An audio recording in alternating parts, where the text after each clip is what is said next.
to order. Ms. Egan, could you take the roll, please? Mr. Buban? Here. Mr. Coughlin? Here. Mr. Fry? Here. Ms. Fitzgibbon? Here. Mr. Jackson? Here. Ms. Sword? Here. Mr. Sullivan? Here. Ms. Tarpinian? Here. President Dirks? Here. Thank you. At this point, the board would entertain any comments from the public. If anybody would like to address the board, please come on up to the podium, give us your name and address, and try to keep your comments to 3 minutes.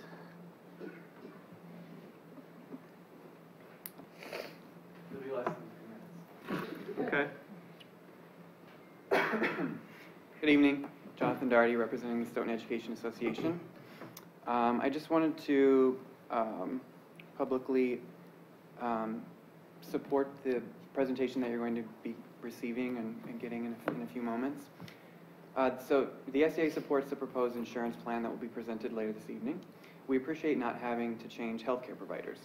Despite the available funding in the form of district savings, the SEA accepts the recommendation the staff pay a higher deductible than we currently do. We believe the savings from this new plan should be earmarked for salaries and benefits. This plan does require more paperwork on the part of the staff, and we appreciate the training sessions that are being provided and are encouraging our members to attend. Thank you. We hope that you vote in favor of this, and have a good evening. Thank you. Thank you. Anybody else? All right, seeing nobody coming forward, next up is the legislative update. Thank you, Scott. I sent a late legislative report, I'm sorry, and I think there's some problems with the formatting as I look at it in board docs. It's repeated twice, so just ignore the second time around. Also, WASB put out a really great recap of the last legislative session, so I just, instead of copying that, I just printed it out and had Becky load that too, so please take a look at that when you get a chance. It really does a good job talking about everything that happened in the last year. It'll be really, things are going to slow down, I expect, now, because there's nothing going to happen between now and the start of the next legislative session in January. But there were a few things that came out just today after I had already submitted this report. There's another hearing in Oshkosh on April 23rd for the Blue Ribbon Commission. Governor Walker just announced a new school safety contract website, and it's being billed as a tool for school districts and public safety officials to use to make schools safer through a purchasing process. So I don't know what that's going to be like. And then Representative Clayfish, who does represent the northeast corner of our school district boundaries, has just announced he's not seeking re-election the next term. So I think it's only affecting a few households, but nonetheless, I thought you might want to be made aware. And that's all I have. All right, thank you. Any questions about any of that? Okay, thank you. Next up, Dr. Onsager's report. Thanks, Scott. I got a couple things. First of all, Isabella isn't here tonight. She sends her regrets because she was with the North Star on their trip to California, and because of the weather last night, they got delayed and had to spend today in the beautiful city of Detroit, and we'll be coming back later this evening. But Isabella is a senior, as you all know, and will be transitioning off the board, and so I'll let her replacement introduce himself as our next board rep. So. All right, I'm Burke Murphy. I'm a sophomore now. I'm going to be a junior at SHS.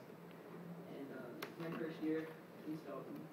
But I moved here from Adams Friendship at the beginning of this year. My mom teaches at the high school, and I was on the school board in Adams as well. So. Awesome. Great. Great. Good to have you here. We are officially welcoming you, so welcome.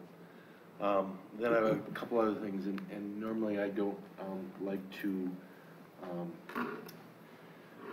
bring sad news or bring to my report, but Bob Christofferson, who, if you know Bob, if you've been to any of the athletic events, Bob is the volunteer who's running around with a camera. Bob always has a camera and is taking us a slew of pictures of our athletes, Hundreds. and does a great job and you know, loves doing that. Bob's son, Lucas, who 19, graduate of Stoughton, passed away from a car accident just recently. And so our thoughts and prayers go out to Bob and his family because of, you know, can't imagine the loss that the family is. But I wanted to share that and send our wishes to Bob and his family for what they're going through. As I said, I usually don't like to bring that here, but I thought that was pertinent that we mentioned that. I have a couple more things. The next one is on Thursday of this week, we are hosting the new board member orientation. Those of you that went to that in the past, and we look forward to welcoming our new board member. We are hosting it on behalf of WASB this Thursday, right next door from 7 to 9. And so if any of you want to join Kathleen there, I'm sure it would be greatly appreciated, but we are hosting the WASB new school board member orientation. And then the last thing that I had was, on behalf of the district and the board, I wanted to present Scott with a thank you. A thank you for his leadership, thank you for his dedication to the board, and his commitment to the students. Thank you, Scott.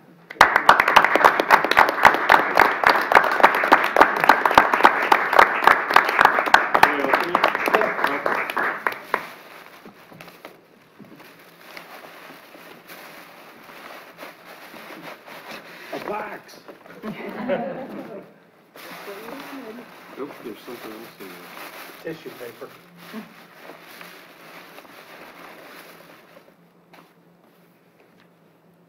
Your nameplate. It is, actually. All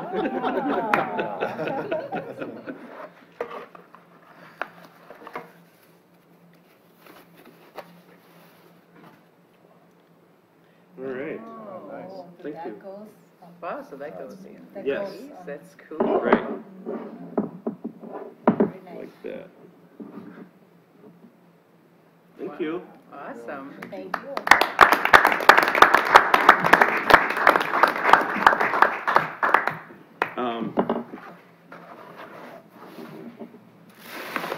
I will, I'll tell you all, and anybody who's watching the meeting tonight, that I have greatly enjoyed the time that I've spent on the board, working with some of you all this time, some more than others. I've worked with all of you, but, and other people who aren't on the board anymore.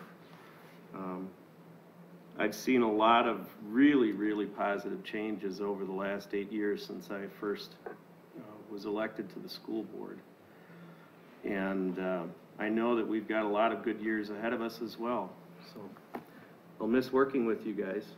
Thank you. All right, next up is the consent agenda. Okay.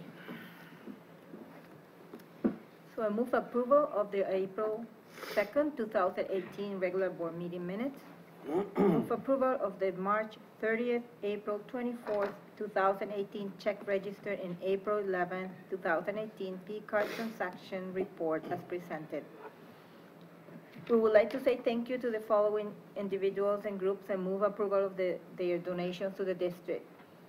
$6,315.73 from Center Ice Club, for boys hockey transportation and apparel resale, $4,800 from Stoughton Area Community Foundation, for FFA Agriculture Education, Mr. Bob Green Endowment Foundation, $1,500 from Good Shepherd by the Lake Lutheran Church, for books for classrooms, $600 from Kigansa Working for Kids, for kindergarten field trip to Overture Center, $300 from Daniel Ixter for the Norwegian dancer trip, $290 from Stoughton Area Community Foundation for FFA Agriculture Education, Mr. Bob Green Endowment Foundation. $225 from Fox Prairie Working for Kids for Safety Patrol Field Trip. $100 from Tim Tyson for North Star San Francisco trip. $100 from White Insurance Associates for Sand Hills STEM Discovery Stations. $25 from Kent and Helen Carver in memory of Lisa Sturt for a scholarship. And a non-monetary donation from Working for Kids Sand Hill valued at $1,995.38 to be used for Stool for Classroom. And related cash donation budget adjustment for $13,555.73. I move approval of resignation of Alex Peller at the end of 2017-2018 school year. I move approval of 2018-19 Section 60C that 0301 Shared Service Agreement, Dane County New Teacher Project in the amount of $9,864. The consent agenda has been moved for approval. Is there a second? A second. Allison. Any questions or comments about any of the consent agenda? Yes. I do have a question about these, the new teacher project. Okay. I remember something about it, but I don't remember exactly how it is. So the new, the Dane County New Teacher Project is a consortium of most of the schools in Dane County and a few outside, who we've gotten together to help support our new teachers, in particular help support our mentor teacher in the work she's doing in supporting new teachers. So it's resources for her, it's resources for our new teachers, it's seminars that they can go to, it's additional training, it's networking, and so it's proportional based on our enrollment and the size of our district. So Sun Prairie pays a little bit more than we do because they're a little bigger than we are. But it's a consortium of pretty much all the school districts in Dane County and a few on the fringe who we all got together to support our new teachers and the mentors in our district. Okay. Thank you. Any other questions? All right then, the consent agenda has been moved for approval. There's been a second. All in favor of approval of the consent agenda, please signify by saying aye. Aye. Any opposed? All right, and the consent agenda is approved then. Next up, report from Cal regarding the 1892 grading. Good evening, everyone. Back in January at the Facilities Committee meeting, there was a motion made and passed, carried unanimously for us to start looking at the 1892. So there's some groundwater that's kind of leaking into the east elevation of the facility. So what we need to do is we need to take a look at that, and we need to determine where the funding source is going to come from. So this is kind of the starting point of any type of remediation that's going to take place. So we're going to get a survey done, and that survey can be used if we ever move forward on any type of construction project at or around the 1892. We'll have some photographic evidence. There will be a stormwater analysis. Does the city's stormwater meet our needs?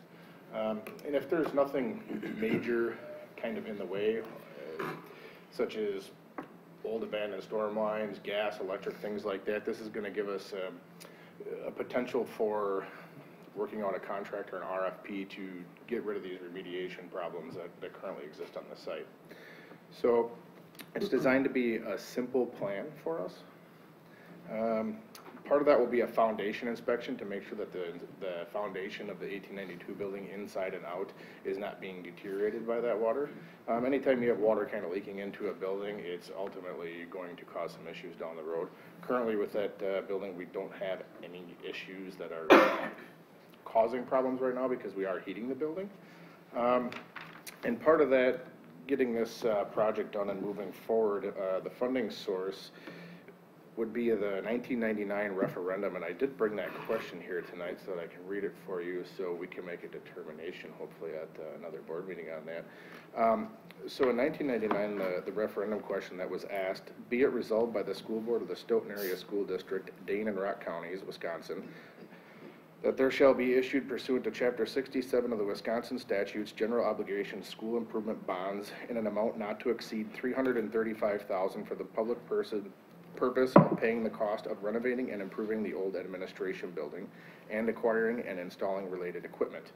Currently today we have $254,384 sitting in that fund as of June 30th of 2017.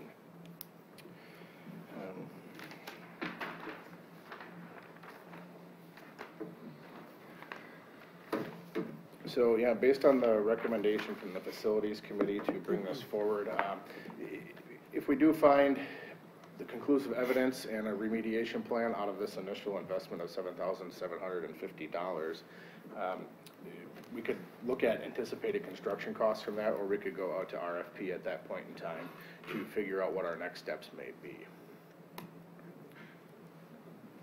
So questions about any of that, Allison? When I was looking at this, and I don't even know if this would be something we could do, but one of the costs, I think it's the design survey, topographic survey and utility map. Mhm. When we built River Bluff, wouldn't we have already done that? Would There's that be gonna- too old to use again? There will be some stuff from River Bluff in 1998, but it's going to be more of the topographic survey. You can see some I wouldn't say stormwater, but I know that there's some water main pictures, and we can utilize that over. It may save us some funding in the event that we have some of the information. But again, that's going to be 20 years old, so there's been some small maintenance projects and things Okay. like that done over the course of time. So the age of it might, It could be utilized as a tool, and maybe it does save us some funding. okay. Other questions? So just to be clear, this is just to do a site survey, basically, to see what could need to be done. It's not, specifically not a bid to do the work itself, correct? Correct. This is going to be an evaluative report for us to determine, you know, what's in the ground, what's around there, what's causing our problems. I mean, just looking at the facility, you can see some of the old exterior features are a little bit lower than the current site. So, you know, how are we going to deal with any type of water runoff? How are we going to deal with roof water? How are we going to deal with site water at that site? Does the city's current stormwater meet our needs if we're to add that capacity directly to them? So that's what that's going to take care of. It doesn't cover things like designing new stormwater, or if we do have a remediation that comes out of this, you know, if nothing difficult is found, we should be able to take that report and say, and write an RFP off of that. To do the actual Correct. regrading or whatever is Mhm. going to be, okay. Any other questions? Yeah, Yolanda. The total cost of the project is the addition of all the tasks plus the hourly rate, or the one they put on the end of the personal? No, that standard rate schedule for the year of 2018, so those are anticipated costs. Let's say you got into it and they're like, hey, we found this, would you like to go ahead and deal with that? Here's like a hourly breakdown if you were to add additional services to the scope. So the total cost for this preliminary inspection with a potential for remediation is $7,750. And then we're looking for that to potentially come out of that money, that fund that is sitting aside specifically for this facility. So other questions, Frank? What's the timeline? The timeline for the scope of this project or the scope of the water remediation as a whole? Both, but specifically for this project. I would anticipate to have this project done by June 30th of this year. If we're going to do any site remediation, it's probably going to be a next year type of project. I would hesitate to, it depends on the scope of the project, to be frankly honest. If it's something small that we can do on site, we could possibly do that during the school year. If it involves moving some parking lots around and some storm water, moving a gas line or electric, then I would recommend that we do it during non-school time. So that would be, you know, June, whatever through September 1st, basically, the following year. And the idea of this plan is that once this is done, we'll know what we need to do for site remediation. Correct. It is possible that they come back and they go, you know, we need to design something even more elaborate, and we could add additional services to this scope. Steve, did you have a question? Not at this point. Okay. Anybody else? Yeah, go ahead, Allison. So I'm just trying to figure out, we have a relationship with this company. I was just wondering, is this something that we would normally try to get, like other bids, or was this our only bid, or is that not how we do this? This is the only quote that we've received for this particular project. Okay. And we looked, I mean, it went out. We did not issue an RFP for this. We didn't, okay. No. We've worked with this company in the past. Okay. They helped us with our tennis courts, our track, which are some projects that we did last summer. They've even worked with me on some other projects up at the high school. We have a lot of stormwater entering our property there, and we have kind of some washout going, and they were able to give me some recommendations, just kind of looking at the amount of stormwater that's entering that property. All right. Go ahead, Steve. Thanks for sharing this, Cal, and I really appreciate that you took the time and said, I have a funding source for this, and you laid it out for us, and that was very helpful, so I appreciate that. Thank you. Will the results of the study be shared with the facilities committee or come back to the board for discussion? So based on the motion that was made, and we can do it either way, it states that I am to obtain a cost estimate which to be brought to the full school board for stormwater maintenance at the ground level of the 1892 building to Go back remediate any water issues. Thank you. So, Other questions? I don't have a question, but just to clarify that, my understanding was that the committee's will was to get this to the board, find a price, and the board should decide whether we thought that was appropriate. I didn't feel like the committee wanted it to come back. correct. I think the conversation revolved around the committee can't make the decision to spend money. Exactly right. And being that, you know, the funding that was set aside for this in 1999 is still available, would the board consider using that money instead of, you know, Fund 10 money or Fund 41 or Fund 46 for this potential maintenance project? Anybody else? All right, well, thank you, Cal, and I'm sure we'll have this on for an approval vote in the very near future. Thank you. Next up, food service contract. Mel, Oh, sorry, missed it. Is Mel here? Yep. Oh, there he is. Snuck in while I wasn't looking.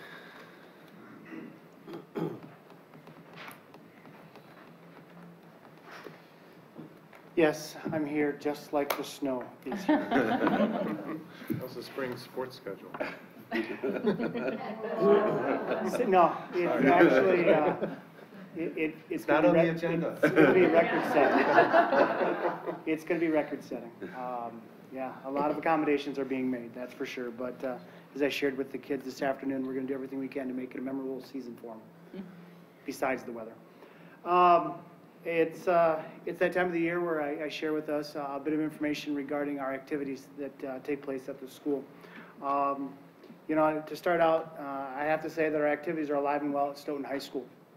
And we continue to get students' feedback and interest in how we can engage our students outside of the classroom and help them be more connected with the school and the community that they're in. And so one of the most dynamic activities that we have in the school year just got done, completed last week, which was our prom. You know, the kids are already planning right now for next year's prom. I mean, that's the amount of work that it takes to make that event go off. With Miss Mullen being out on maternity leave, she did a great job still leading the way remotely and using me as her substitute here and there. But we had 252 kids that attended the prom this year, which is approximately a quarter of our student population, which is a pretty significant number of kids to be able to attend an event like that, knowing that it's focused on the upperclassmen. Special accommodations were made once again this year with a sensory dance. Sensory dance is an event where we start the dance with quieter music and less lights to be able to address the students who are sensitive to those surroundings. And so it's an opportunity for more students to engage and be part of our program. It was something that we started last year. We rolled it into homecoming dance this year, and it's been very well received. And then after about 35, 40 minutes of that, then the music starts gradually getting a little bit louder. The lights start to get a little bit, flashier to meet the needs of the students. We also, this year, had shuttle buses that were going back and forth between the Alliant Energy Center and the Overture Center where the prom is held to accommodate the parking shortage because of all the events that were taking place downtown in Madison. This was a free service to our students, which ended up being a nice service for the kids. They had the opportunity to ride the bus from the school to the Alliant or all the way to the Overture Center. And all in all, the compliments that we received back from the Madison Police Department as well as the individuals from the Overture Center say they wish all high schools were able to conduct themselves like we do at our prom compared to some of the other schools that are there. So it's a great event to see the kids acting like adults, but very, very dynamic. In reality, all of our activities have some of the best and unique opportunities available to our students. As Dr. Onsager mentioned, our North Star, they're in a flight delay, and that took about 3 hours of work this morning with Mr. Cruz and I trying to arrange them travel plans to get back. And long story short, they're flying into 2 different airports and getting shuttle buses to get them all back up here to Madison was a challenge, but we were able to make it. But their trip to San Francisco, our Spanish club is taking a trip to Spain and Portugal coming up. Literary Magazine is going over to England. The band is headed out to San Francisco over spring break. Quiz Bowl is heading to Nationals in Atlanta, which is the 7th time, and they were just named the National Quiz Bowl Tournament Team of the Week just most recently. So again, we're providing some really unique opportunities for our kids to get out and not only see and be active in their activities, but see more of what's out there and available with some work and dedication. Some other club work that's going on. Our forensics program has qualified 15 students for the state championships this upcoming Friday up at the university. Some of you may or may not have heard of a club that we started last year called Heartstrings. Heartstrings works through our orchestra department, where a group of students go out and play for homebound individuals or individuals that have a hard time getting out to be able to see their performances. So they'll perform at the senior center and some of the retirement villages. And so that's a nice thing that they perform about twice a month per request for that particular group. We're looking into a civics club to address the civic groups and their efforts in our community. For a long time we've had Key Club, and we're looking at how to address some of our other civic organizations in our community to show our kids what's out there and what's available. And we're working the steps to try to address some of those needs, both the students and our community. We're looking to reestablish our art club at the high school. It's been operating on fumes, I would say, for the last few years, by the help of our art department who had an interest in working with kids outside the hours. But we're rekindling that and getting that going again. And they're assisting with us in a project to make an art display in the PAC lobby, where we're going to make that more of an art display for us, rather than having it the bare white walls that are currently in there. So it'll be nice as we roll into next year having that as a place to display art and having rotational art pieces. There's been talk of not only students art, but maybe staff art, maybe community art, but a small town art gallery style environment. Fabrics Club. And you ask, Fabrics Club, what could that possibly be? Well, we had a group of students who enjoy knitting, crochet, and so forth, and they wanted to find an opportunity to work with other students that have those same interests, and so we're helping them walk the process of a club. They're going through the 3-year probationary period to show that there's sustainability so that the club can become an official organization, but they have staff members that are spending time with them, and as they address their different needs. They've talked about different methods and techniques. I'm no expert, my mother-in-law would tell you that as well, but apparently there's all kinds of different ways to knit an Afghan. So, And then an advocacy group. I had a student come in last week that wanted to propose a student advocacy group. A little bit different approach than with our GSA, with our Student Senate and so forth, but addressing students with disabilities and how they can better bond with the student population. So as you can see, there are so many different ways that our students are trying to come up with methods and ways that they can connect in with the student body and be active within our school. I want to always give a special thanks to our Student Senate for the ongoing work that they do to advocate and communicate to the students at Stoughton High School. They are the true conduit of information that goes back and forth through their RSVP program and you know, this year the calendar that's displayed in Exhibition Hallway, where all the groups and organizations can list in that particular month what activities are going on, where their meetings are located and such. Again, just another great method of communication that our Student Senate is helping us well with. Every year I'm asked a little bit about some of the numbers and the students that are engaged in our activities at the high school. At the current time, with those programs that are rostered, we have 339 students that are in at least one non-athletic activity at the high school. And of those students, 141 of them are in multiple activities. So if you take a student that's in band and FFA and forensics and so forth, but there's 141 of them that are in multiple non-athletic activities as well. Some upcoming events in the activities department. On May 24th, it's our annual activity fair where we invite all of our incoming 8th graders. It's their first opportunity to get the experience of what it's like to be at the high school. We give them a short presentation in our PAC, showing them some of the different activities that we have, and then we roll them into the gymnasium where we have more like a fair type environment where the kids get to go around and see all the different activities that we have at the high school, and in a way to try to encourage and entice them to join those different activities. They get a little feel for what the culture and the climate is as they wrap up their 8th grade year in anticipation for that upcoming year as a freshman. One thing that our Student Senate has recently asked is, can we find a way to expand that to allow our current freshmen through juniors, maybe for the kids that moved in or missed it for whatever reason. So we're working with the current scheduling at the school to see how we can release those students from their classes without being too much of a disruption, to be able to give them the opportunity to see what's going on with some of the other activities. And the last bit of information that I have for you is the music department, more specifically the band. We'll be having a great announcement coming up at the Band Variety Show on May 5th. I told Mr. Schmidt that I would not disclose what that is, but I know that he's very excited for what that announcement is. So if you have not ever attended the Band Variety Show, I encourage you to do so to see some of that news. I think it's going to be an exciting afternoon for the band department, the music department as a whole. But that in a nutshell is the activities report for the spring of 2018. Thanks, Mel. Any questions from anyone?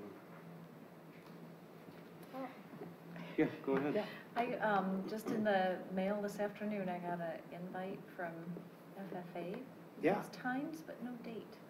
There's not a date on the letter. Do you That have is that? actually the 29th, Sunday the 29th Of April.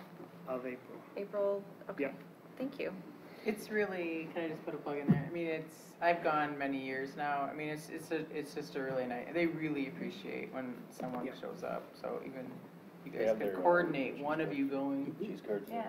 They don't have They the don't have cheese cheese curds. curds, no, no. But there's talk of the cheese curds. Okay. They Yeah. have raffle Parody baskets. for the year. They've got raffle baskets and, I mean, Between the FFA and the FFA alumni, it's a really great good. banquet, and it's an opportunity to just keep that up and rolling. I think it charges the batteries a little bit for Setting My coming up as well, for that group and organization as well. Thank you. Steve? Thanks for the info, Mel. And you may have said it, and I may have missed it. What's our total number of clubs and activity programs? Well, over 30, and 30, yeah. we have quite a few that are on the bubble, that, you know, they're developing in that. Coincidentally enough, I just sat in with the twins, what used to be the CAP meeting in the 8th grade level. And it was neat sitting there as a parent, hearing the middle school guidance department, and one of our guidance counselors is new relatively new to the Stoughton community. And she opened up this pamphlet and shared with the kids, happened to be our twins, that what activities are at the high school. And she says, wow, that's a lot. There's a lot of ways and a lot of different ways for our kids to be engaged at Stoughton High School. She talked about her time in the lacrosse area. Yes, we have a lot of diverse ways for kids to be engaged. And one of the things that I'm most proud of is we have a mechanism now where kids can request, propose, and develop new activities. And we walk them through a leadership method where they have to, do a lot of the legwork themselves, but we guide them along the way. And that's where we've been able to come up with different and new activities. Our dance team that's currently at the high school now, that's one of the first ones that walked this process. And as we know that they're thriving and doing well. Badminton club on Fridays is another one over the last couple of years where, there's quite a few students that are involved in that aren't part of interscholastic athletics, but yet want to do something active. So, some great opportunities for kids. Thanks. Other questions? Yeah, Yoli. 2 questions. Yeah. You always bring so many interesting things to the board. Yeah. So many interesting things in the job, too. So I have, my first question is, and I don't know, probably that is happening already in the high school, but I'm not so sure. So we have Summer Excel coming. And is there any students that participate in this kind of like, for example, art activities or sports, anything that could be part of the staff? I don't know what you think, or is We do hire students, high school students, to be part of classes. Prime example that I can think of right off the top of my head is we have several students who work in the Fab Lab in the summer. We have students, high school students at Chris Keenan, who is in charge of our Summer Excel, hires to help support Summer Excel. So we have high school students And that are working. do they have the opportunity to also like propose a class or something? I'm just curious. We haven't got to the point where our students are proposing our Summer Excel classes. They're still our helpers in the programs. Okay. The other thing, you kind of did a little bit of breakdown of how many students participate and all that. And we asked the question, but is it possible to see sometime a breakdown by so the different activities and how many groups by ethnicity, by socioeconomic, or something that participate on the different, if not all, of course, because there are many, and at least in, the biggest ones, and see, the only reason why I asked this question is I think that we gotta make sure that we're always offering, or not offering because we are offering to all the students, but also engaging. We're trying to engage all the students. And if there are some that are not engaging, is what can we do to do that? So that's why I wanted to see that data.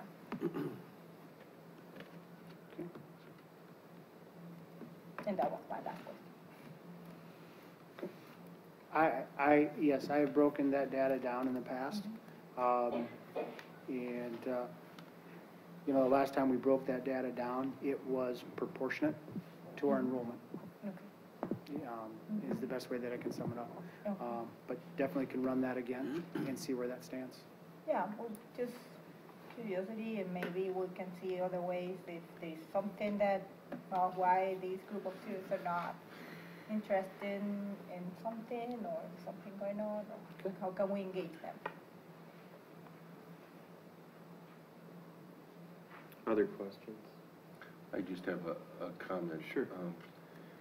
As I reflect on the last 8 years, and when I look at our athletic program and our activities program, I gotta give Mel a lot of kudos and a lot of thanks. Our participation numbers in both of those have increased dramatically. The success of our students, not only on the athletic field, but in the academics and the clubs and activities, is tremendous. We have a large portion of our student body who's involved in one or more sports or activities. And we all know the more engaged students are, the more successful they are. And so when I reflect on the last 8 years, I want to thank Mel, because the growth of our athletics and activities programs have been phenomenal. And we are recognized across the conference, across the area, for what we're doing in our participation. And that's a huge thanks to Mel and his dedication and his commitment to our students in our district. So Mel, thank you. Thank you, Dr. Arnstead. Really appreciate that. Yeah, I wanted to echo that. I think that it's easy to forget when we concentrate so much on classroom academics and what goes on in classrooms, that especially once you get into the teenage years, middle school, high school, that it's really, really important to have non-classroom stuff going on that kids can plug into, because, you know, and I know that you've seen this over the years, that there are kids who maybe being on a team or being in the school play or something like that, that's really the only thing that keeps them coming to school. So it's, you Well, know, I can we don't share get graded on that Yep. by the state. That doesn't show up on a report card or anything like that, but it's really, really important. And I too appreciate everything that you've helped to grow this. Well, I would like to say that that it's not graded on the report card, but it's the extra credit that gives us the score that we get. That's what it is. We have a meeting, one of our coaches and I have a meeting tomorrow with a young man that was recently in lieu of expulsion here, and going to map out a game plan for him on how he can have a better check-ins on attendance and grades and that kind of stuff. It's not an in-season coach, it's not a season coach, but putting forth that extra little effort. And that's the culture that we are creating at the high school, is what can we do for these kids? Here's a kid that somebody could have easily cast it off, and the kid could have been gone. And, you know, it's a lot of hours, but they're good hours, because you get to see where the kids are at and where they're going. So thank you, Scott. Thank you for everything. Right. Thank you. Have a great night. Thank you, Mel. Okay, now we can address the food service contract. I know you're just really excited to hear about this. So I'm just going to summarize real briefly some of the information that we put into board docs for you. As you may know, we work with Taher for our food service provider. This district has worked with an outside source to provide our meal program since, I'm not even sure when, since before I worked in the district, and I've been here for 16 years. So, and every year, for districts that outsource food service, DPI does require them to go to an RFP at least once every 5 years. We are hitting that 5-year mark, so we are required to go through that process. I did attach the RFP into board docs for you to look at. I'm guessing you probably didn't spend a whole lot of time reviewing all 70-something pages of it, but again, it is a very strict template that DPI requires us to use. So it does take us a bit of time to prepare that, and then we have a timeline of events that are included as part of that process. So we have to prepare the RFP, we put a notice in the paper, we have the option of doing a second notice, and then we actually require that anyone that wants to bid on the service attends a pre-bid meeting where they can ask any questions. We answer those questions so that everybody can hear them. We also prepare responses to questions that they email to us ahead of time that are shared at that meeting as well. And then we did a walkthrough of 3 of our different schools as a part of that process. Once there's a deadline in place, once the deadline hits, we did do a public opening, and we had 4 different vendors actually bid for our food service this year, which is a bit more than we had the last time we did this. We had a small team, which included a principal, our accountant, Jenny McKenna, who works directly with our food service provider most of the time, and me. And we reviewed all of the responses to those RFPs. And in addition to the required information that DPI provides, all the vendors provide a pretty large binder full of a lot of information that includes things like their menus, the kinds of things that they do on a daily basis, resumes for potential food service directors, that kind of stuff. We did create a rubric ahead of time to look at the different criteria that we thought was valuable. DPI does require us to put the highest point value on cost, And I would just put a little asterisk next to that and say that, you know, the cost is what they're projecting in terms of total revenue and total expenses for the program. So it's not necessarily a guarantee, although many of the vendors will put some sort of guarantee in place for that first year, assuring the district that we will, you know, if we don't make X amount of dollars, they will, you know, essentially cut us a check to ensure that we do hit a certain target. So we went through we spent quite a bit of time going through all that information, and we, based on how we scored the different categories, Taher, who is our current vendor, actually did score the highest out of the 4. We have had a very successful partnership with Taher over the last, I think they've been in the district for 9 years now. So, you know, we were pretty pleased to see that we would be recommending that we continue our relationship with them moving forward into the future. It did list some of the highlights regarding the different proposals. I'm not going to go through every single one of those, but that's basically the process we went through, and I would be willing to answer any questions you may have. Questions? Alice? Oh, Donna, I haven't heard that. Oh, That's okay. Go ahead. So I've seen this, I can't believe it's actually been I know. 5 years. When it came up on my This has calendar. come up yeah. twice now for me. Yep. So, but I wasn't aware that we actually look to make a profit on our school lunches. I would say that that's not necessarily something we look for, and that's not something that we put in the proposal as a requirement. As you can see, one of the vendors actually proposed a very large profit. I felt that in looking at the other things that a vendor would provide, I felt they were lacking in some of the service and quality that I believe would exist with some of the other options. So that's not something that we've required or looked for. Our goal has typically been that we are self-sustaining, because if your food service is handled in a separate fund, if it's self-sustaining, then we don't have to transfer operational funds to cover the cost.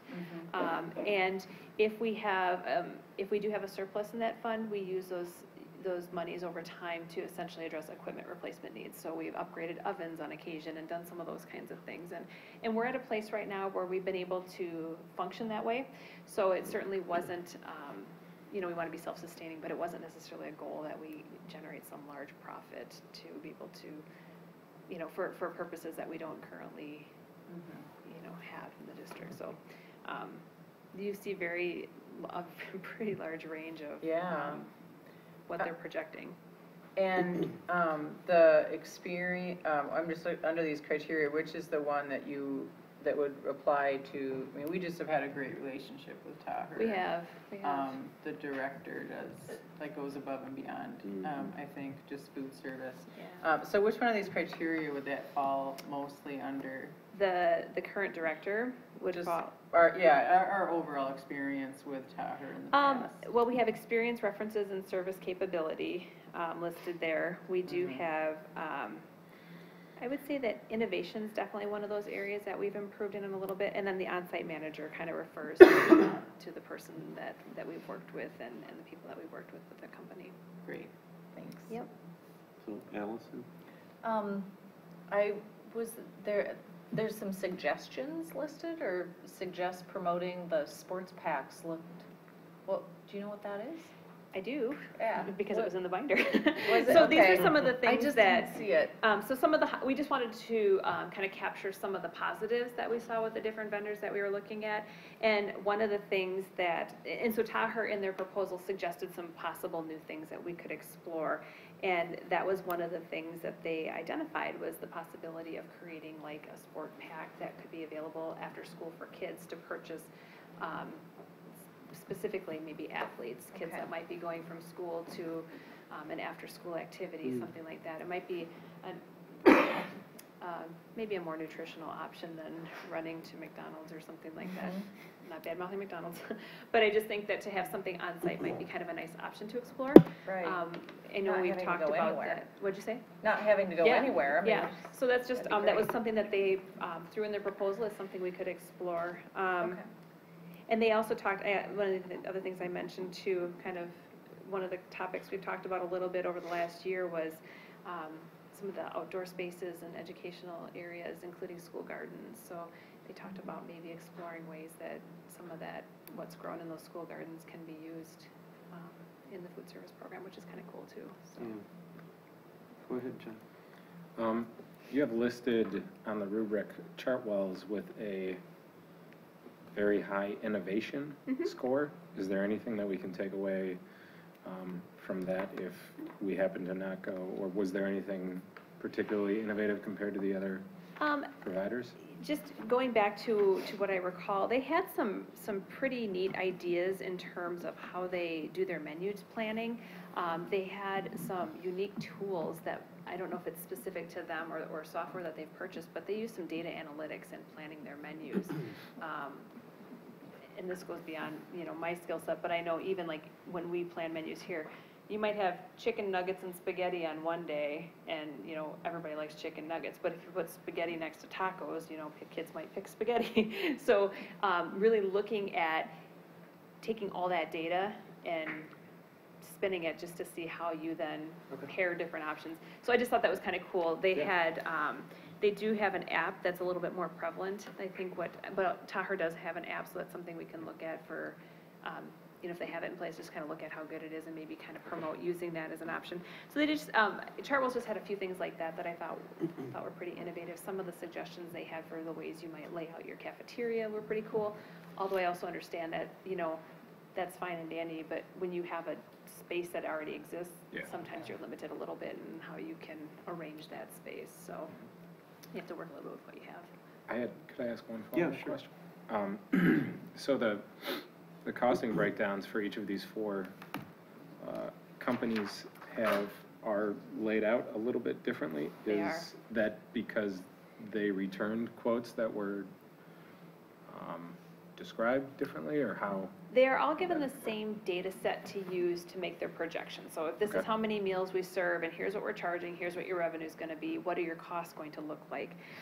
Where it did vary, you look at like Chartwells, they had a flat guarantee where regardless of how the program performs, they promise that they will return to the district $11,254. You compare that to Arbor that projected a return of over $100,000, but they did say that that's what they're projecting. However, they would only guarantee up to 50% of the amount of the annual fixed management fee, which is $40,000. So they're only guaranteeing $20,000. Because it's up to 50% of this. So when you start really kind of digging into the nuances, you're right, it's not a complete apples to apples comparison. But again, they were all given the same data set. It's just how they structure their promise to the district was a little bit different. So then there's also another discrepancy is there's a column for number of meals and management fee and administrative fee per meal. Yep. Two of the providers have those. They also have different numbers of meals that each of them are quoting, and then two of the providers don't have those. Again, is that just that they all return? So you can either do, like if you look at Taher, they're just proposing a yearly fixed management fee. So it's X amount of dollars per month. Those other two were looking at a price per meal. So depending on how many they serve. Joe? Yeah, so I like the idea that we're staying with Taher. I think they've been doing a good job, and they're kind of becoming more and more, feels like part of the district with the kids in the kitchen and all that. But one of the things I see under Chartwells that I like is great sustainability practices. Yeah. Is that something that Taher isn't doing as well, and that we could encourage them to do more of, or? I think that's it's certainly just a not conversation. mentioned? Yeah, it could just be that it's not mentioned. Chartwells just highlighted that as something that they value a lot. It doesn't mean that Taher's not doing it, and it's certainly something that we can continue to have conversations with them about. It's just one of those things that, again, when we look through some of the highlights, the innovation, some of those things, we just felt like they had some nice things in place that really focused on sustainability. But again, they highlighted it, Taher didn't. It doesn't mean that Taher's not doing it. Well, the reason I bring it up is because I think this is a generation of kids even more so than our generation that cares deeply about sustainability. So if it could be something that's visibly done and also sticking with Taher, I think that would be fantastic. I think along those lines, and I'm interested in this as well, I'd be interested in knowing what specifically, what areas did they call out? Like, is it, organic food, or we source from these people, or we ensure there's a good wage of our workers, or, what were those areas that they called out that were sustainable? I think it was more in the area of like recycling, the kind of products they used, more being a little bit more green is what they were primarily highlighting. Okay. Well, I think it would be helpful to try to pull those out if we can and see what Tahoe can do with. But like you said, maybe they're already doing it. Yeah. That would be great. Yeah, we can certainly, I can certainly talk to them about that, for sure. I was basically going to ask the same thing, but I do like Tahir too, and I think they do a good job, and they also have all this program where they make food for different events here, and in that and the meals for kids in the kitchen or something like that. Those are really things that have been happening with them, because they have been here, and that relationship is important too. And I'm pretty sure that kind of sustainability can be something that Tahir can do. I'm pretty sure that if you guys talk to, we would like to see this or that. I don't know what the comparison, like he was asking. We can do something like that with Tahir, so. Sure. Anybody else? Yeah, I'd like to see us stay with Tahir. As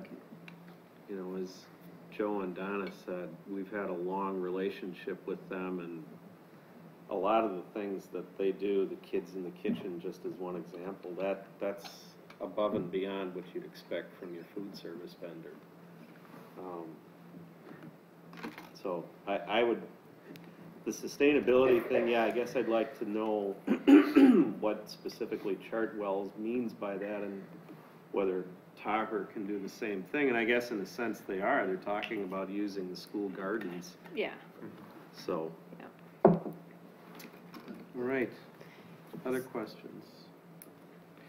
Timeline. When do you need a decision from? This will be back on the next Yep, agenda. we'll bring it back to the Okay. next agenda. Good. And I will share, I know you guys mentioned Michelle a couple of times, Friday will actually be her last day in the district. Oh, no. It has nothing to do with this process. She was just offered a really cool job opportunity that she couldn't pass up. Oh, so. shoot. Yeah, she's her background is that she's a pastry chef, and I know with a lot of the new regulations with school lunches and the Food and Drug Administration, there's not a lot of flexibility with how creative you can be with menuing. And if I'm understanding correctly, she's been hired to be the head of the American Girl Doll menus for all of their bistros and restaurants for little girls, which is That's better than this? kind of a cool opportunity that would be doesn't come fun. along too often, so. That would be fun. So we're working on a transition plan. There's someone that will be here on an interim basis until we can find the next person. So I think they're probably also waiting to find out what we decide, obviously, before they really start that search. So, good for her. We'll have to find another good person. We can pass along that the whole board groaned when you told us. I will do that. She'll appreciate that. Yo, you had another question? Yeah, I'm sorry, and the reason I'm gonna ask this is probably because we are gonna be talking about the meals, the feed meals. You were talking about we want to be self-sustainable, right, or self-sufficient, or yep. So I don't remember. Maybe you're gonna say something like that in your next presentation for the fees. But how do you calculate it that in a way that now that we're gonna be doing a new contract, that we can continue doing that, Well, and why we have to raise that amount? The federal government has kindly dictated to us how we calculate that and what we charge. Oh, So okay. it's really, Okay. there's this tool that you use that basically looks at what you're currently charging and what you need to charge, and it identifies what your price points need to be for the next year. Okay. There's not much flexibility Yeah. with, yeah. Gotcha. Yeah. Thanks. Any other questions? Okay, Thanks. thanks. And then the insurance committee recommendation.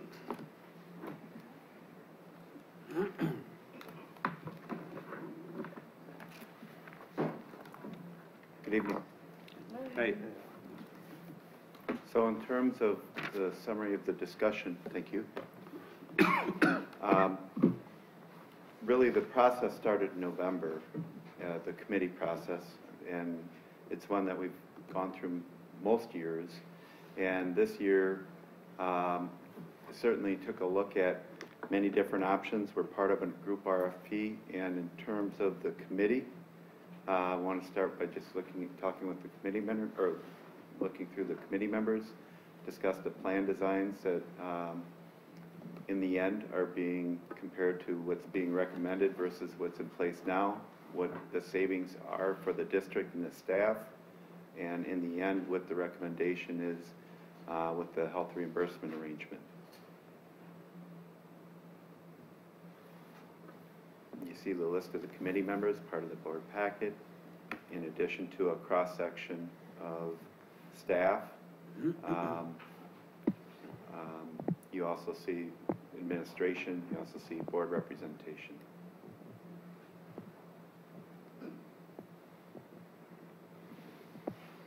As far as the plan that we ended up landing on from a comparison, I will say, in addition to looking at multiple carriers, conducting a RFP process, again, that started in November, and assessing what do we want to look at, and ending most recently this past week.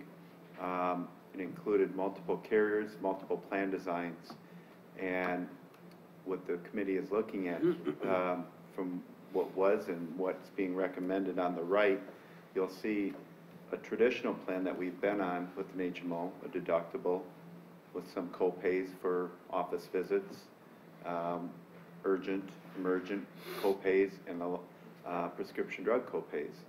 And on the right, the new plan design, what we found with, there's probably over 20, 25 districts throughout CESA 2 that's gravitated to this plan design, is the sweet spot. In summary, I would say the district's mantra in this plan is, we'd rather pay our staff members than the insurance company. And what we've seen the most actuarial savings in this plan design. And the biggest obstacle with this plan design, it's got a little shock first impression. Oh my, it's a $6,000 deductible, right? So it's got some of that shock first reaction.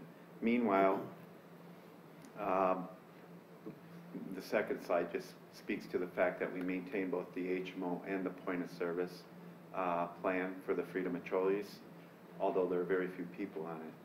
But once individuals recognized on the committee with this plan design that everything now goes to the deductible, all the co-pays, right? Emergency room, urgent care, prescriptions, office visits go toward the deductible, whereas in the past, you could accumulate many co-pays. So we started going down the process of, all right, what's this savings look like to the individual on the premium, and what can we backfill in terms of the health reimbursement arrangement? So when you look at the employee contributions, first and foremost, on a monthly basis, you see how much more they save because the premiums are that much less. And as a result, the savings per month, single and family, on the HMO, 30 a month on the single, 68 in a family. What's that translate to a year? 363 single, 825 family. Certainly starting to become pretty meaningful. Point of service, you see a higher number, 76 single, 174 family, 922 single on the point of service, and over 2,000 on the point of service family. Again, meaningful dollars.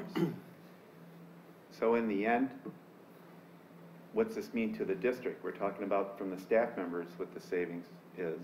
Well, from the district standpoint, the spend, and this is a guide based on just building in a standard enrollment assumption in the plan. 5.4 million would have been the spend to the district had we remained status quo. 3.3 million is now just over being spent on premium moving forward with the same enrollment. Back to the mantra, we'd rather pay the staff than the insurance company. So there's over $2 million saved in premium, and if we were to make the contribution that's being recommended, 1.5 million, closer to 1.6 million, would be spent toward the health reimbursement arrangement. We'll talk more on what that means, but the idea is we'll take the premium savings with the high deductible, put it in a side account for the staff members to use to cover their exposure or mitigate the amount of the exposure. Meanwhile, the district, even with that dollar amount contributed, would still save $472,000. So the question then becomes, okay, what's that translate to per individual and the deductibles, right? So jumping to that point, you see on a single plan, if you have a $3,000 deductible now, and the district backfills or front fills, as we talk through that, $2,750 into the side account, now their deductible is $250, or their overall exposure is $250. Their old deductible was $100. So, all right, you have $150 more deductible exposure. You save $363 throughout the year on premium. In the end, you come out $213 ahead when you add in all those factors. What we didn't add in this discussion is if you had any additional office visit copays, emergency room, prescription, any of those copays, those savings would then add on top of the $213 in a given year. Do that same formula on the family. It's $525 saved, when you add in all the factors. And then on top of that, as a family, there's many scenarios where you have multiple prescription drug copays in a given family, $20 each. So it's not a stretch to look at over $1,000 in a family from a savings standpoint. So the deposits, what's the district looking at from a deposit, from a recommendation from the committee? The recommendation would be providing $2,750 on the single and $5,500 on a family plan. Putting that deposit beginning of the plan year starts July 1st. The employee can access the full amount day one, and they can access it to the full $213 as noted, which is like the full flex spending eligible expenses. Taking a half step back, what we really tried to do with the HRA model you're looking at here is mimic a health savings account. However, not having a lot of the committee went through a fair amount of compare and contrast, a lot of the issues or restrictions that an HSA may have that this doesn't. It acts like an HSA. Not only can you use it for full flex eligible expenses, it rolls over. So it's use it or keep it. The idea there, a lot more consumerism. We look to the south in the Greene and Rock County area. There's a group of 14 districts that have been doing HSA plans for several years now, some longer than others, some as long as 5 years. And what we've seen from their medical trend increases far outperforms the Madison area districts.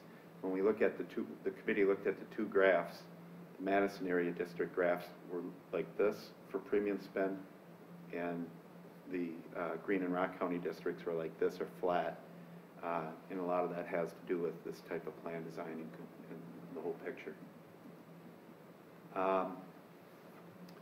One of the pieces on there, if employed at the last scheduled workday of the year, you're 100% vested. So while the staff member may be able, the recommendation would be, may be able to access the funds for medical spend throughout the year, if for whatever reason they don't fulfill their full contract year, it's not something they could access after no longer being employed. However, if they fulfill their contract year, it would be something that they'd be vested and could access those funds until exhausted. The remainder of the presentation I guess I'd like to have a cue from the rest of you on how much time you want me to spend on it from the standpoint of the intent of this presentation is this is what's going to be presented to the staff members. We're going to get into the nitty-gritty details of here's your account. It's an interest-bearing account. By IRS definition, it's employer deposits only.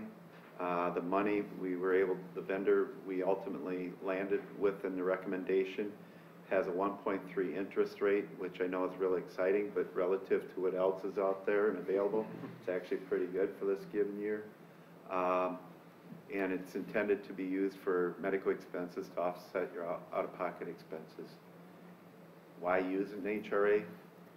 Contributions aren't taxed, so it's a very efficient benefit in that regard. Distribution are not taxed, and interest isn't taxed.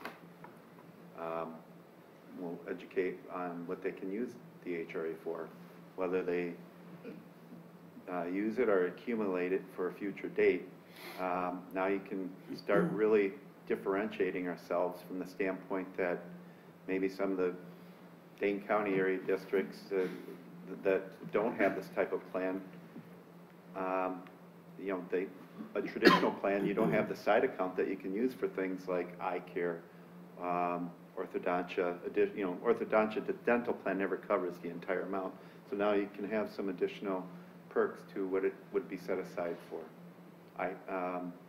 Your rainy day fund, if it's there, you need it. As we indicated, you come out ahead if you look at the first 12-month snapshot. If you're more fortunate and don't use it, you can roll over, and if we're fortunate enough, after a couple years, it can build far beyond your deductible exposure, and that's when, if they so choose, they can use it for some of this other side accounts, or keep accumulating it for that. We all know at some point you'll need it. Who qualifies? The individual, the spouse, qualifying dependent, and surviving spouse and qualifying dependents. Had some situations where this type of situation arose where an individual within a year of their prior to their retirement passed away. This would be a really nice situation if they had an accumulated fund that they'd be able to access it. So those situations certainly arise and are meaningful. It speaks to how can they access it. I think the slide speaks for itself that there will be a fair amount of education needed, but it certainly demonstrates there's a lot of flexibility as to how they can access it. The biggest piece of the education now is there's two components to your health plan. You have the insurance, which everyone's familiar with, and then there's this side account to access the funds. The important piece that we'll be educating staff on, getting their feedback on as well. When you process a claim, you use your medical card like you currently do, but don't tap into your funds until you get the explanation back. Wait until you get the bill, because we want to make sure you get the best pricing, you get the discounts, and it's adjudicated by the insurance company, and they do get the discounts after the fact. Don't pay at point of service. So that's a big piece of the education. Pharmacy claims, same thing. Oftentimes individuals may think first thing they want to do is pay the prescription, but the reality is first thing you want to do is run it through your health plan card for two reasons. A, it accumulates toward your deductible, and B, you're going to get your best pricing going through that process. There are other education pieces throughout I mentioned the Green and Rock County districts that have gone to a similar plan design. The prescription drug game is absolutely a game, and there are education methods for staff members to understand how to take advantage of what is out there. The manufacturers are creating coupons for high-cost drugs. Those coupons can offset a significant amount of the deductible, and so now we're having meaningful discussions about how to take advantage of those. The traditional copay plans, that's not something that staff members have any incentive or have any reason to investigate. Now with a high deductible plan, we can start equipping them with the methods and knowledge of who to reach out to, who to contact at the manufacturer, and maybe even some websites that'll give you some comparisons of how to shop around effectively. Why are they motivated? If this money's use it or keep it, why not try finding a more effective, you know, if the manufacturer's going to give me some discounts, why don't I take advantage of it, right? It's not compromising their care, it's equipping them with additional awareness. So this is a lot more of just the education piece, how to access your account online, the different portals, 24-hour access, debit card, mobile apps, as well as having a debit card made available to you. And then if they so choose to have a paper claim, the old school method, they will actually get a $5 fee for doing that. So it's highly discouraged to not do the paper processing. So education on what to use for documentation, good versus bad. And then finally, the last piece, which won't change from the standpoint we've always offered at flex spending. What will change is staff members may be more motivated to use flex spending accounts. So you have a $250 deductible. If you know you're going to go through that entire $250, you may want to participate in flex up front because you get the entire $250 the first day of the plan year. Now all of a sudden you're not spending any money after tax, and you're not spending any money out of your checking account or whatever. So it can be a pretty slick arrangement. The other thing is maybe you want to do more than your exposure, because guess what? Money in that account, use it or keep it, it's going to keep accumulated. So maybe you add a little bit more in your flex. The rest is just details we'll go through with the staff members on flex spending, how to use it, who to access with questions, and then finally the dates that we've put on the screen. So we had the last committee meeting on the 10th, obviously giving you the initial proposal from the benefits. We're doing informational meetings on the 18th, 23rd, 25th, and 30th, and then submitting it for, on the 7th it's scheduled for the board decision on May 7th, and then the plan enrollment deadline is the 22nd of June, and the effective date of the new plan is July 1st. So hopefully I didn't get into too many or too few details, but any thoughts, questions, feedback? Donna? Excellent explanation. Thank you. And maybe it's because I've been doing this for years with flexible spending accounts, but it makes a lot of sense. But I do have some questions for you. This pricing, how many years now is Dean guaranteeing a set increase like they've done in the past? So we have 3 years of caps, 5.9. Well, year 2 and year 3. So two renewal caps for both of them. So that falls below what we budget, so that's great. I'm sorry, I didn't get, what are the numbers for the 3 years? So in addition to year 1 savings, year 2, the insurance portion cap is 5.9% for year 2 and year 3. Now, I will just submit, from a budget standpoint, that translates probably closer to 4.9 or 5%, because now your budget, what you're spending on the HRA doesn't have an increase to it, right? That doesn't have medical trend. You put X amount in, so it's 5.9 on a smaller part. Right, and we budget 8% increase every year, so it fits. The other question I had, 2 other questions. We were giving a discount if they went through a health assessment. Was 12% and 10%, so does that go away now? 15 and 10. Oh, 15 and 10. Is that still going to be the same thing? If they don't do a health risk assessment, it's 15% that they would pay on the premium. Okay. And then the last part you were talking about, are you saying that they can contribute more to their HRA than the district is contributing? They cannot, the IRS does not allow with this type of an account, it can only be employer funded. But okay, but you can keep rolling it over, like our FSA, we have to use it all up and like we're scrambling December 17th to buy contacts and all kinds of stuff to spend it, but this is. Use it or keep it. Yep, and so I apologize, what I may have been confusing about is if you want to participate in flex spending, which is a separate arrangement, maybe if you know you're going to have X amount of medical expense, to your point, flex has got that use it or lose it component, but if you know you're going to use it and you like the idea of building up this HRA, maybe you do put a little bit more in the flex with the idea of keeping that pre-tax dollars in the HRA. It's all, I don't know, maybe a way to try beating Uncle Sam a little bit or something. Well, I mean, it really does make a difference, tax-wise, if you run it through, I mean, so hopefully people will have that opportunity. That's it for me, thanks. Others?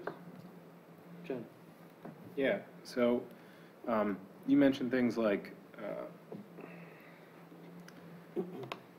potentially saving money by being able to look for coupons for certain drugs, and that we will be equipping staff with additional awareness of these things. And the main method for equipping our staff with additional awareness sounded like classes at the beginning of the year. Well, as well as when we are doing some of these educational pieces, that's one part. The other would be during, flex spending enrollment. Okay. Would we have any planned support throughout the year for people who, or when medical issues arise that people probably weren't looking out for and weren't trained up on? Yeah. Yeah, I mean, in addition, go ahead. I mean, we're always available for those type of things, but I think some of those aren't necessarily a scheduled thing, right? Yeah, I would say Shelley Riddle is our payroll and benefits person in our office, and people are not afraid to call her at all, and she's very helpful. She works with a lot of different staff members, especially when it's like an unplanned, here's my current situation. Al has people in his office that have been really great to work with, so if we have an employee that maybe is having an issue with Dean in terms of their bill, or something that they're having a hard time maybe seeing a specialist or something like that, Al has been really supportive in getting people involved to work as a liaison between the district and or employee and Dean. And then like Al said, when we talk about some of those resources, I mean, there's just things we haven't been aware of. There's websites that are out there that help us gather information about where one pharmacy might charge more than another pharmacy for a certain drug. So just working with us to help have that awareness, so that way we can also support employees when those things happen, and when they have questions, that we can help support them as well. Okay, then yeah, I guess I would just request that that we make sure we are vocal about those supports still being available throughout the year after they've had whatever initial training that they get, so that people even remember maybe to be looking for these ways to save money. It sounds like a worthwhile trade-off in terms of the money that we save, but it also does sound like a real burden for everybody to personally have to make sure that they're saving as much as they can on their medical expenses. I would say even if they don't, like if you just don't want to do that, from a bottom line perspective, when you look at, there's that $500 deductible, well, it's a $6,000 deductible, we're going to put in $5,500 from a family plan perspective, but when you look at that 10% drop in when you look at the employee share of the premium, what they're paying this year compared to what they'll pay next year, it drops more than what that $500 exposure is. So again, even if you don't choose to put in that extra effort to look at lower costs, and maybe you hit your $6,000 deductible, from an employee perspective, that bottom line is still going to be less than what we're paying this year. Okay. Thanks. Other questions? Joe. Oh, Joe. Yeah, so this all sounds very positive. But a lot of what makes this affordable is the district making this HRA contribution, that's correct, right? I mean, Affordable to the staff member? yes. Sir? So what is the district's commitment? I mean, this is a contractual thing, we're committing to doing this forever, or, From a technical standpoint, it's a year-by-year arrangement, no different than your current arrangement. So in other words, no, the difference in large part is we have a more aggressive cap than we'd had in the past at the 5.9%. So from a savings standpoint, relative to what we've experienced in the past, relative to medical trend, you know, we just know that we're going to outperform trend in our past history pretty nicely. okay. I just worry that, you know, if we get in financial trouble as a district, that it would be tempting to reevaluate. Can we afford to make that large of a contribution, and that would change the equation for everyone involved, so. I'm just wondering, I guess, what our commitment is. Sure, and I think, if you don't mind me trying to read between the lines on that a little bit, I think the big concern there, which is frankly no different than other districts that have gone down a similar path, is what's to say we're going to continue to fund that deductible difference for the reasons you articulated, and that is if the financial system change. The short answer to that, most districts' response is, well, that's no different than in the past, where if we can't afford to maintain our current health plan design, we have to make significant plan design changes. So in the end, the HRA that you have set up as a side account is technically part of the health plan. It is ERISA governed, it's got the same part, so now you just have two moving parts, it's not just one like it was before. So I think that summarizes in my experience, the mindset toward this is no different than any other year from that standpoint. No, it's a really good explanation, I appreciate it. Thank you. A question for Erica. As our budget person, do you consider this plan to be financially sustainable over the 3-year period? I do. One of the things I shared with the committee, and you know, Al showed the projected savings for next year, even with the funding levels. But when we look at 3 years, which would be this current year plus the 2 years with the rate caps, the cumulative savings of 3 years is almost $3 million. So when we've looked at our financial projections, we know that a couple of years out, we're sitting with a potential deficit in excess of $1 million, or I think it was close to $2 million.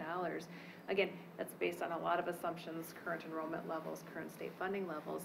But something like this, if we can structure it in a way that actually, bottom line, like I said, costs employees less, and this is probably me speaking from an employee perspective, but almost creates a better benefit because, like Al said, there's that cumulative nature of what you don't spend and you can take it with you.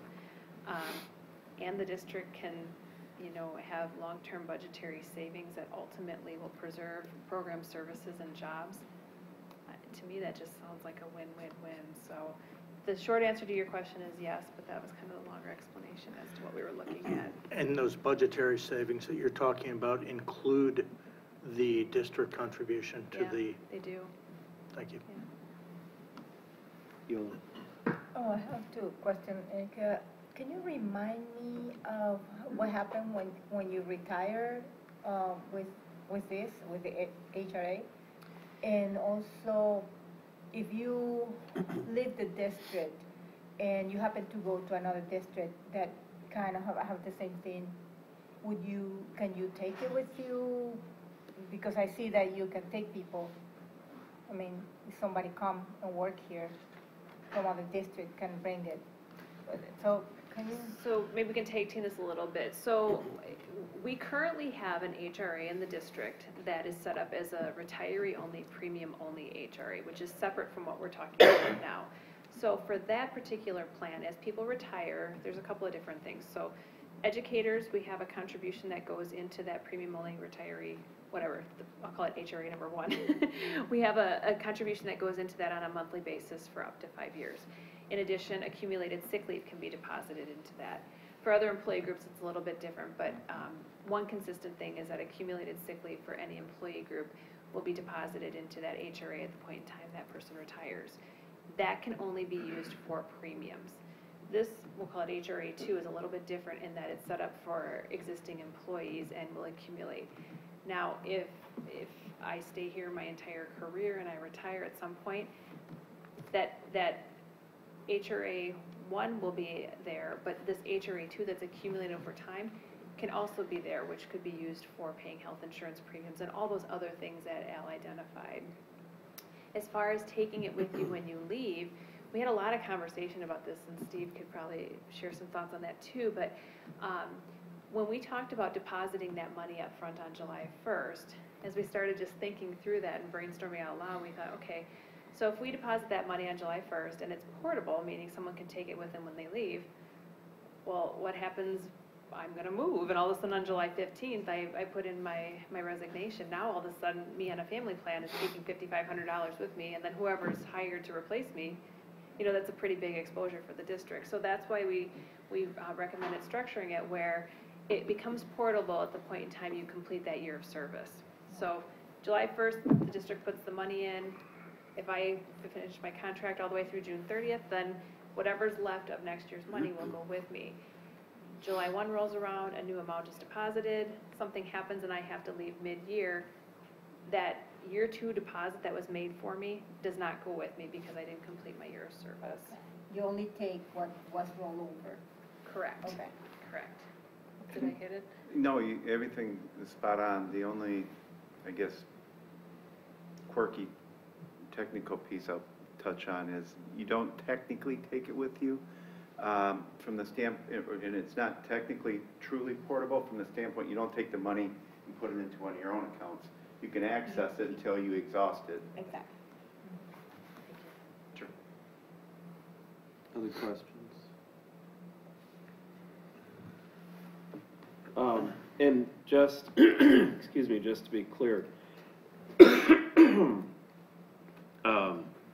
we'd still be with Dean, so nobody's doctors or anything are going to change unless that doctor just They basically retire or leaves leave, yeah. SSM Yeah. or leaves the area. Yep.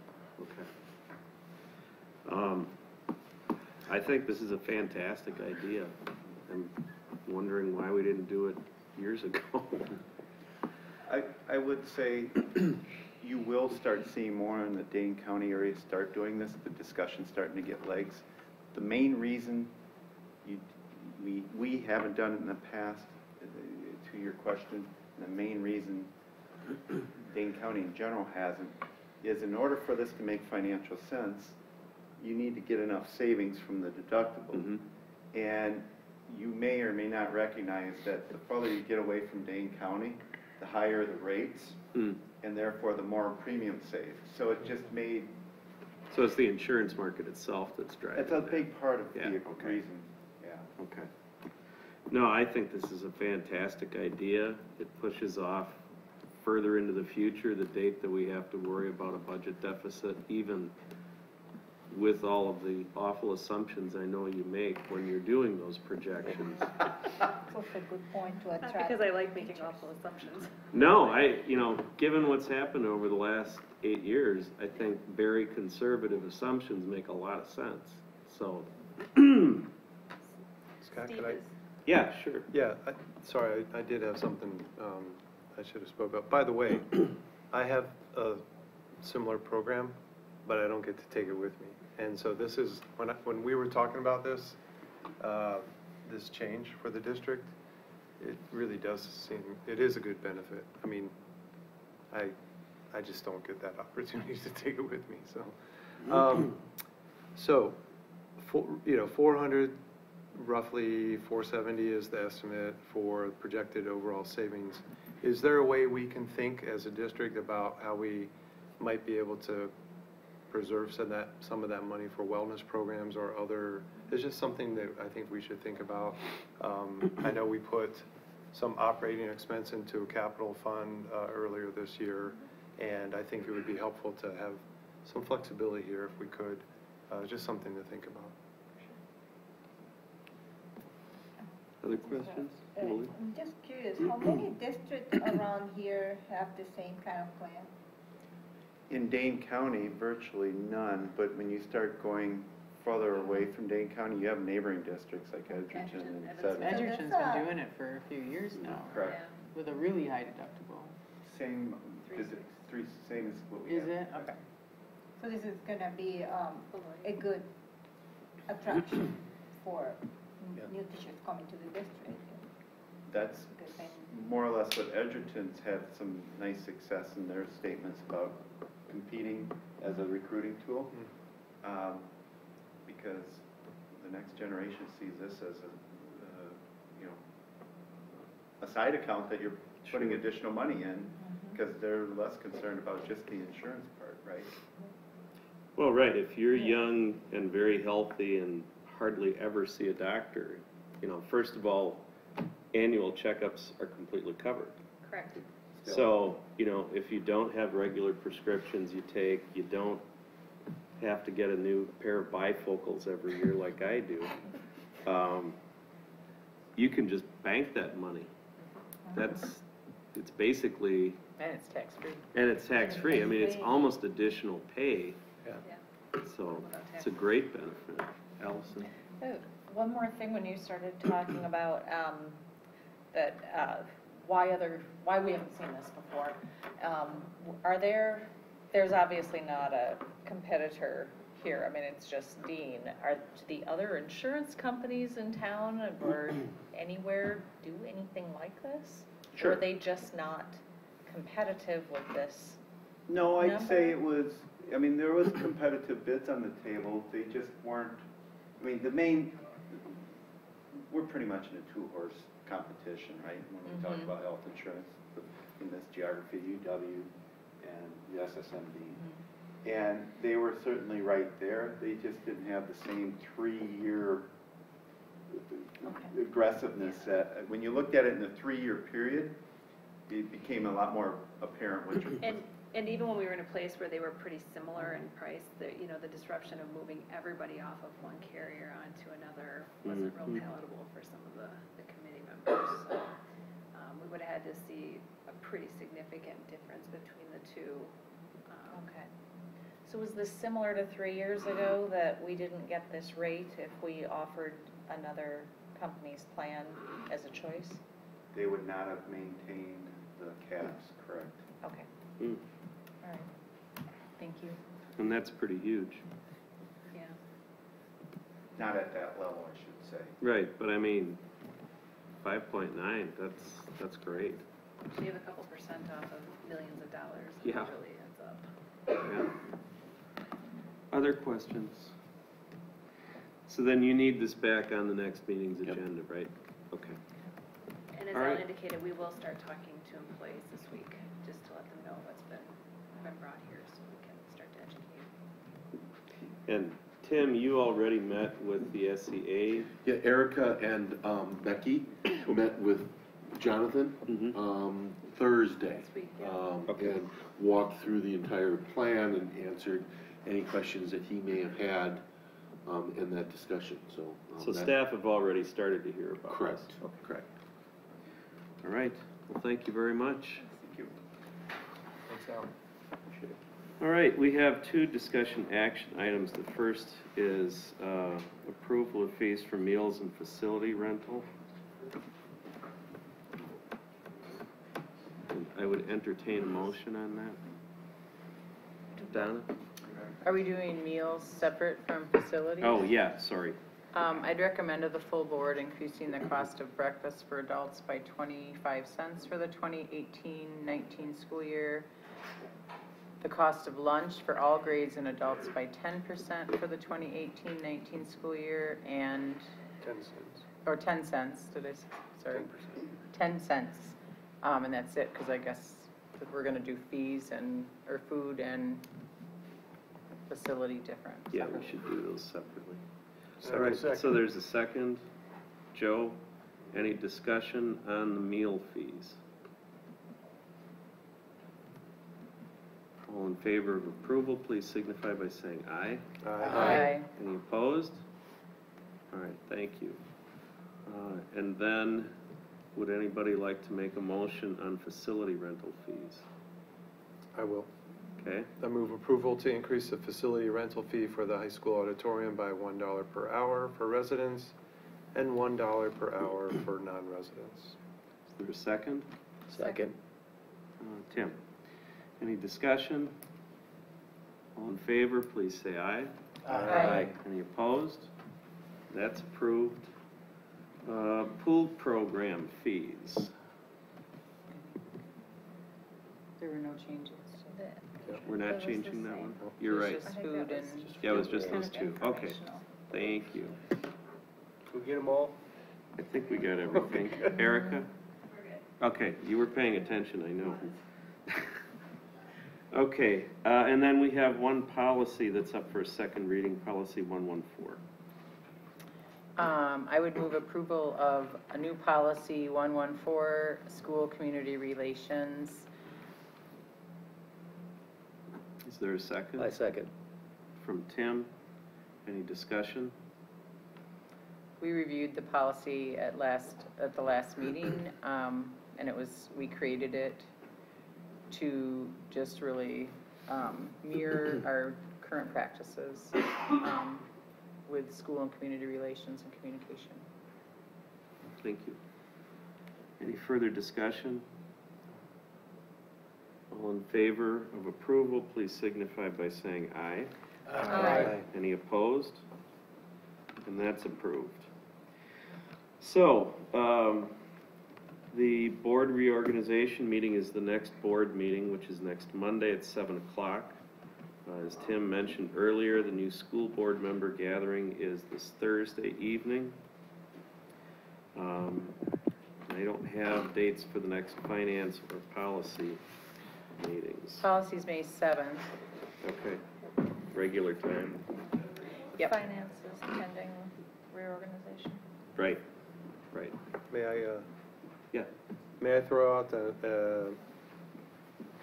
an opportunity that on the 23rd, April 23rd reorg meeting, possibly meeting sooner? I think Like, it's 6 already, o'clock? I think it's already on the schedule as 7. Is it? Yeah. Yeah. I mean, nothing to say that you can't move the time. Yeah, That's up to to like the 6 board as o'clock. long as we post it ahead of time, but that's the time wise is up to the board.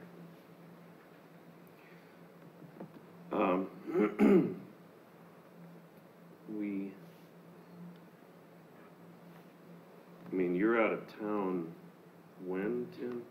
The end of this week, Okay. so. So, Steve, you're saying you'd like to move next Monday's meeting up to 6 o'clock? Something sooner. Okay. Is that going to pose a problem for anybody else on the board? I can make it. Okay. Tim? I'm good. Okay. I can be here. John? I can Great. do it. Look over there at Kathleen.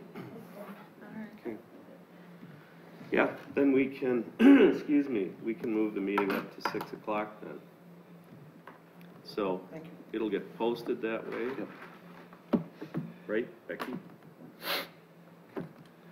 All right, well, folks, it's been a pleasure working with you all over the years. I'm not going away. I'll be watching. And you're still going to see me at different events and so forth, so I'm not leaving Stoughton or anything like that, but I'm retiring, at least temporarily. So with all of that, I would entertain a motion to adjourn. So moved. A second? Second. Any discussion? People want to hang around? Bang that gavel one more time? Sure. We're adjourned.